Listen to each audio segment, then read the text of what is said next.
আসসালামু dear Alim second year students, hope you are well. আশা করি তোমরা সবাই ভালো আছো। আজকে আমরা ইংরেজি দ্বিতীয় পত্রের ক্লাস করব। So welcome to my class. I am Sacheda Sharmin, lecturer in English, Rangmala Darussunnah model Alim madrasa. So প্রিয় ছাত্রছাত্রীরা, আজকে আমরা ইংরেজি দ্বিতীয় পত্রর গ্রামার অংশটা করব। তোমরা জানো এর আগে আমরা কমপ্লিটিং সেন্টেন্স পর্যন্ত শেষ করেছি। এবার আমরা রাইট ফর্ম অফ ভার্ব শুরু করব। তো রাইট ফর্ম অফ ভার্বে আমাদের অনেকগুলো রুলস পড়তে হবে। এটা অনেক বড় একটা চ্যাপ্টার, একটা ক্লাসে এটা শেষ করা সম্ভব না, সেজন্য আমরা এটার জন্য অনেকগুলো ক্লাস করব। মানে পুরো চ্যাপ্টারটাকে আমরা কয়েকটা ক্লাসের মাধ্যমে শেষ করব। আসো আজকে তাহলে আমরা পার্ট 1 করি, ঠিক আছে? সো আমরা আগে দেখি যে আমাদের রাইট ফর্ম অফ ভার্বের পরীক্ষার প্রশ্নটা ঠিক কেমন হবে। দেখো এখানে একটা প্রশ্ন দেওয়া আছে রাইট ফর্ম অফ ভার্বে। এখানে দেখা যাচ্ছে যে শূন্যস্থান আছে, 10টা শূন্যস্থান আছে। তোমরা মাধ্যমিক লেভেলে যেরকমটা করেছিলে যে উপরে একটা বক্সের মধ্যে কতগুলো ক্লু দেওয়া থাকে, তারপর সেগুলো দিয়ে শূন্যস্থান পূরণ করতে হয়, এখানে ঠিক ওরকম না। এখানে হচ্ছে প্রত্যেকটা শূন্যস্থানের পাশে ব্র্যাকেটে ভার্বটা লেখা থাকবে। ঠিক যে ভার্বটা তোমার অ্যান্সারে বসবে সেই ভার্বটাকে সঠিক ফর্মে বসাতে হবে, সঠিক টেন্সে, সঠিক পার্সনে বসাতে হবে। আচ্ছা, এখানে 10টা শূন্যস্থানের জন্য বাবা 5 নাম্বার। নাহলে স্টার্ট, আমরা রুলসে চলে যাই। প্রথমে যে রুলটা আমরা পড়বো সেটা হচ্ছে একদম ইংরেজি গ্রামার পড়ছি থেকে বা রাইট ফর্ম পড়ছি থেকে আমরা সবসময় সবার আগে এই রুলটাই পড়ে থাকি। সেন্টেন্স যদি প্রেজেন্ট ইনডিফিনিট টেন্স হয় এবং সাবজেক্ট যদি থার্ড পারসন সিঙ্গুলার নাম্বার হয়, তবে ভার্বের সাথে এস বা ইএস যুক্ত হয়। তো সেন্টেন্স কি হতে হবে? প্রেজেন্ট ইনডিফিনিট টেন্স, সাবজেক্ট হতে হবে থার্ড পারসন সিঙ্গুলার নাম্বার। 3টে শর্ত থাকবে এখানে। প্রেজেন্ট ইনডিফিনিট টেন্স হতে হবে সেন্টেন্সটা, পার্সন হতে হবে থার্ড পারসন, আর নাম্বার হতে হবে সিঙ্গুলার নাম্বার। তবেই ভার্বের সাথে এস বা ইএস যুক্ত হবে। সো উদাহরণে দেখো কি আছে, she write a letter. She write a letter, subject হচ্ছে শি। এটা আইও না, ইও না, উইও না, সাবজেক্ট হচ্ছে শি। সো বোঝা যাচ্ছে এটা ফার্স্ট পারসন বা সেকেন্ড পারসন, এটা থার্ড পারসন। আর হচ্ছে ভার্বের তো প্রেজেন্ট ফর্ম দেওয়া আছে, অবজেক্ট দেওয়া আছে। সো এটা অ্যান্সারটা কী হবে? যেহেতু সাবজেক্ট হচ্ছে কি third person singular number, she মানে একজনকেই বোঝাচ্ছে, সো এখানে ভার্বের সাথে এস বা ইএস যুক্ত হবে। অ্যান্সারটা দেখো, শি রাইটস আ লেটার। এরপরটা হচ্ছে the baby cry. The baby, সাবজেক্টে কি দেওয়া আছে? The baby. সো এখানে বেবিটা সিঙ্গুলার, কারণ হচ্ছে এটা যদি সিঙ্গুলার না হতো তাহলে এখানে দ্য বসতো না, এবং বেবিটা না হয়ে এখানে হতো বেবিস। সো এখানে বোঝা যাচ্ছে দ্য বেবিটা সাবজেক্টটা হচ্ছে কি সিঙ্গুলার, আর তাহলে ভার্বের সাথে আমরা এখানে অ্যাস বা ইএস যুক্ত করব। এখানে অ্যান্সারটা কি হয়? The baby cries. The baby cries. ভার্বের পরে যদি ওয়াই থাকে তাহলে ওয়াইটা বাদ দিয়ে ইএস হয়। Okay, now come to the second rule. এখানে আছে বিফোর দ্বারা দুটি পাস্ট টেন্স যুক্ত থাকলে বিফোরের আগের অংশে পাস্ট পারফেক্ট টেন্স এবং পরের অংশে পাস্ট ইনডিফিনিট টেন্স হয়। বিফোর দ্বারা যুক্ত মানে বিফোর কনজাংশনটা দুটো ক্লজকে যুক্ত করবে। তো দুটো ক্লজের কি হবে? পূর্বের ক্লজটা, বিফোরের আগের ক্লজটা হবে পাস্ট পারফেক্ট টেন্স, আর পরের ক্লজটা হবে পাস্ট ইনডিফিনিট টেন্স। কি আছে এখানে দেখো, we reach our school before the bell rang.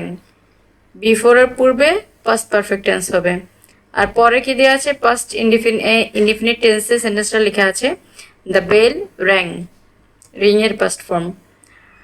তাহলে এখানে বিফোরের পূর্বের ভার্বটা কি হবে? পূর্বের ভার্বটা পাস্ট পারফেক্ট টেন্স অনুযায়ী হবে। সো পাস্ট পারফেক্ট টেন্সের স্ট্রাকচার অনুযায়ী হচ্ছে এখানে কি হবে, সাবজেক্ট হবে, তারপর হ্যাড হবে, ভার্বের পাস্ট পার্টিসিপল ফর্ম হবে, এরপরে অবজেক্টটা বসবে। দেখো এখানে কি আছে, we reach our school before the bell rang. এটা সঠিক ফরম্যাটটা হচ্ছে we had reached our school before the bell rang. এরপর উদাহরণটা দেখো, the doctor had died, sorry the patient had died before the doctor come. The patient had died before the doctor come. এখানে আছে দেখো পেশেন্ট হচ্ছে subject, had died মানে বিফোরের পূর্বে কে দেওয়া আছে, হ্যাড ডাইড দেওয়া আছে, তার মানে এটা হচ্ছে পাস্ট পারফেক্ট টেন্স দেওয়া আছে। তাহলে বিফোরের পরটা কি হবে, বিফোরের পরটা হবে পাস্ট ইনডিফিনিট টেন্সে। তাহলে অ্যান্সারটা কি হবে দেখি, the patient had died before the doctor came. Okay, নেক্সটে আছে আফটার দ্বারা দুটি পাস্ট টেন্স যুক্ত থাকলে এর আগের অংশ পাস্ট ইনডিফিনিট টেন্স এবং পরের অংশ পাস্ট পারফেক্ট টেন্স হয়। এর আগে পড়েছি বিফোর দ্বারা দুটি কি, বিফোর দ্বারা দুটি পাস্ট টেন্স যুক্ত থাকলে, আর এখানে হচ্ছে আফটার দ্বারা দুটি পাস্ট টেন্স যুক্ত থাকলে। তার মানে হচ্ছে আফটারের আগের অংশটা, আগের ক্লজটা হবে হচ্ছে পাস্ট ইনডিফিনিট টেন্স, পরের ক্লজটা হবে পাস্ট পারফেক্ট টেন্স। মানে আফটার এটা কনজাংশন, আফটার দ্বারা দুটো ক্লজ যুক্ত থাকবে। তো এখানে প্রথম ক্লজটা হবে কি, পাস্ট টেন্স হইলে প্রথম ক্লজটা হবে পাস্ট ইনডিফিনিট টেন্স এবং আফটারের পরের ক্লজটা হবে past perfect tense. So look at the example. They arrived at the station after the train leave. They arrived at the station. After এর পূর্বের ক্লজটা কোন টেন্সে আছে, পাস্ট ইনডিফিনিট টেন্সে আছে। আফটার দ্য ট্রেন লিভ, তাহলে এর পরের ক্লজটা আমরা কোন টেন্সে দিব, আগেটা পাস্ট ইনডিফিনিট আসছে, পরেরটা হবে পাস্ট পারফেক্ট টেন্স। তাহলে পাস্ট ইনডিফিনিট টেন্স আনসারটা কি হচ্ছে দেখো, they arrived at the station, কোন টেন্স আছে, পাস্ট ইনডিফিনিট টেন্স। এরপরটা after the train had left, এখানে আবার পাস্ট পারফেক্ট টেন্সের স্ট্রাকচার অনুযায়ী সাবজেক্ট প্লাস হ্যাড প্লাস ভার্বের পাস্ট পার্টিসিপল বসলো। সো অ্যান্সারটা হচ্ছে they arrived at the station after the train had left. এরপরটা দেখো, the patient die after the doctor had come. The patient die after the doctor had come. এখানে after পরের ক্লজটা আছে কোন টেন্সে, পাস্ট পারফেক্ট টেন্সে। The doctor subject plus had আছে, আর কামের পাস্ট পার্টিসিপাল ফর্মটা হচ্ছে কাম, কাম কেম কাম। ওকে, প্রেজেন্ট হচ্ছে কাম, পাস্ট টেন্স হচ্ছে কেম, আর পাস্ট পার্টিসিপলটা হচ্ছে অ্যাগেইন কাম। সো এখানে পরের ক্লজটা দেওয়া আছে পাস্ট পারফেক্ট টেন্সে, আগের ক্লজটা কোন টেন্সে হবে, দ্য পেশেন্ট ডাই, আগের ক্লজটা হবে পাস্ট ইনডিফিনিট টেন্সে। সো অ্যান্সারটা কি হবে, অ্যান্সারটা হবে হচ্ছে the patient died after the doctor had come.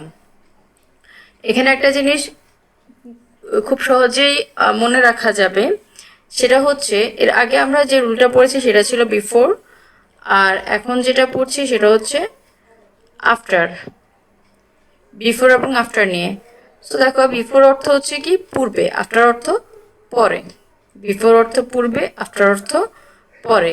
এখানে একটা জিনিস মনে রাখতে হবে যে বিফোরের পূর্বে এবং আফটারের পরে পাস্ট পারফেক্ট টেন্স হবে, আর বাকি যে অংশটা থাকবে সেই অংশটা পাস্ট ইনডিফিনিট টেন্সে হবে। So dear students, come to the next rules. এখানে তিনটা রুলস একসাথে দেওয়া আছে। No sooner had dot dot then, scarcely had dot dot when, hardly had dot dot when. আচ্ছা, এটা রুলসে যাওয়ার আগে আমি দেখি একটা কথা বলি, সেটা হচ্ছে নো সুনার সাথে হ্যাড আছে, স্কার্সলি এর সাথে হ্যাড আছে, হার্ডলি এর সাথেও হ্যাড আছে। এখন হ্যাড কোন টেন্সে থাকে, হ্যাড থাকে পাস্ট পারফেক্ট টেন্সে। তার মানে আমরা ধরে নিব যে আমাদের এখানে প্রথম ক্লজটা পাস্ট পারফেক্ট টেন্সে হবে, আর এর পরের ক্লজটা পাস্ট ইনডিফিনিট টেন্সেই হবে।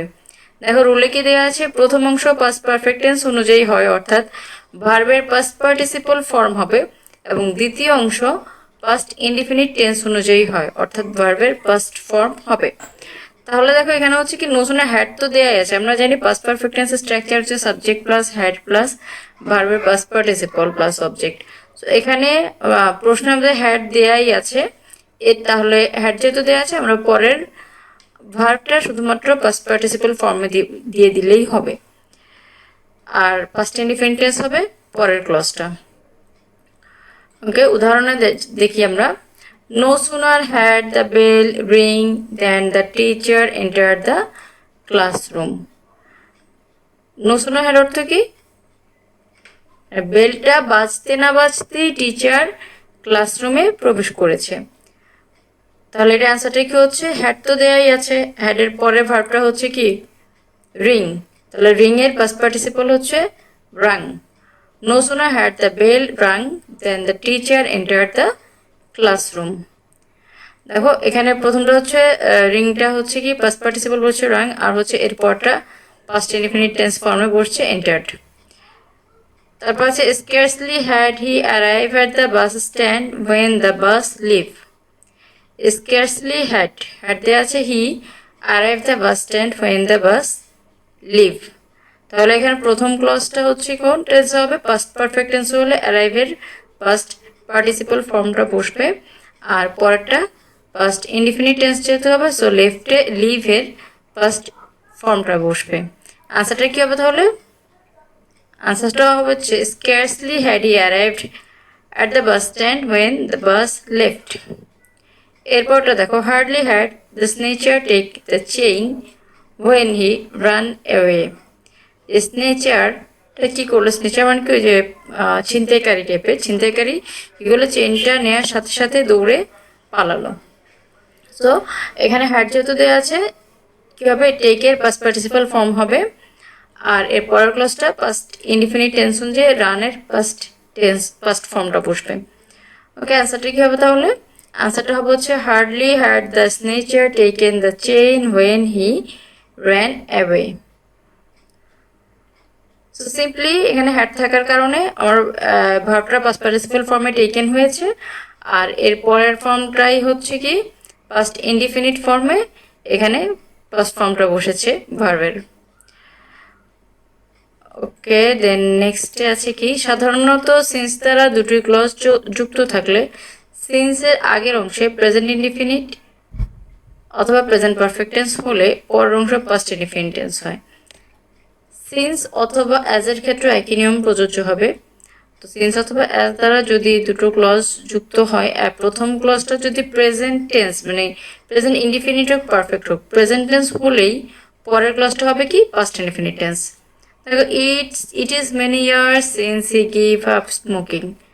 সিন্সের আগের ক্লজটা কোন টেন্সে আছে? প্রেজেন্ট টেন্সে আছে, ইট ইজ মেনি ইয়ার্স।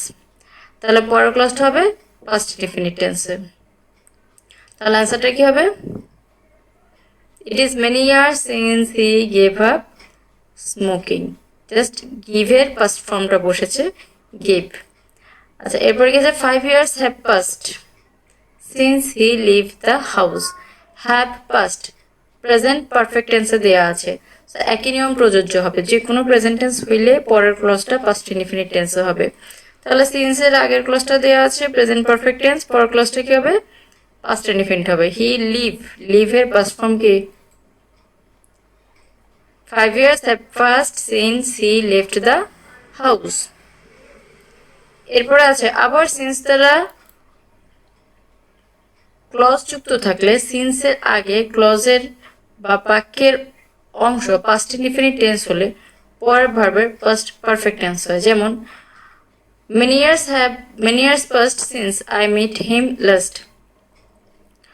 তাহলে হচ্ছে কি সিন্স দ্বারা এর আগে পড়েছে কি, যে সিন্সের আগের অংশটা প্রেজেন্ট টেন্স হলে পরটা পাস্ট ইনডিফিনিট হবে, আর এখানে হচ্ছে সিন্সের আগের অংশটা যদি পাস্ট ইনডিফিনিট হয় তাহলে পরের অংশটা পাস্ট পারফেক্ট টেন্স হবে।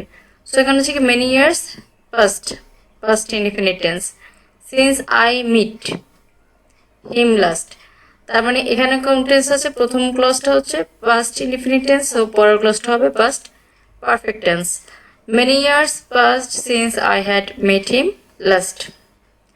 এরপর আছে দেখো, it was many years since I visit there. It was many years past indefinite tense আছে, তাহলে পরটা কি হবে? পরটা হবে past perfect tense. Just simply আনসারটা কি হবে?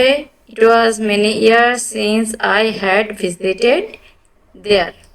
তাহলে এখানে সিম্পলি মনে রাখতে হবে আমাদেরকে এটা যে সিন্স অথবা অ্যাজ এই দুটা কনজাংশনের প্রথম ক্লজটা যদি মানে আগের ক্লজটা যদি প্রেজেন্ট টেন্স হয়, পরের ক্লজটা পাস্ট টেন্স হবে।